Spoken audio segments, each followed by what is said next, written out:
The high Cs treaty అంటే biodiversity beyond national jurisdiction agreement ని 60 కంటే ఎక్కువ దేశాలు రాటిఫై చేశాయి. ఇది జనవరి 2026 నుండి అమల్లోకి వస్తుంది. ఇంటర్నేషనల్ వాటర్స్ లో ఉన్న మెరైన్ బయోడైవర్సిటీని ప్రొటెక్ట్ చేయడమే ఈ యునైటెడ్ నేషన్స్ ట్రీటీ యొక్క ముఖ్య ఉద్దేశం. ఈ ట్రీటీ ఓవర్ ఫిషింగ్, పొల్యూషన్ మరియు క్లైమేట్ చేంజ్ ని ట్యాకిల్ చేయడానికి రూల్స్ ఎస్టాబ్లిష్ చేస్తుంది. అలాగే మెరైన్ రిసోర్సెస్ యొక్క సస్టైనబుల్ యూజ్ ని కూడా ఎన్షూర్ చేస్తుంది. ఈ ట్రీటీ 4 పిల్లర్స్ మీద ఫోకస్ చేస్తుంది.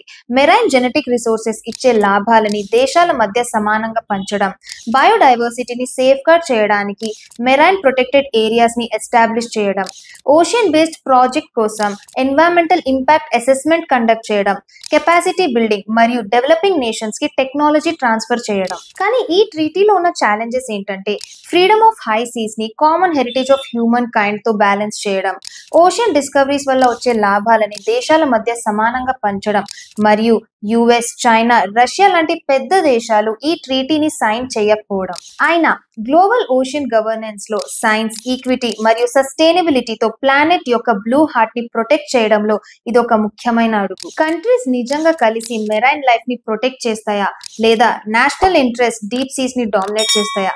మీ అభిప్రాయాన్ని కింద కామెంట్స్ లో తెలియజేయండి.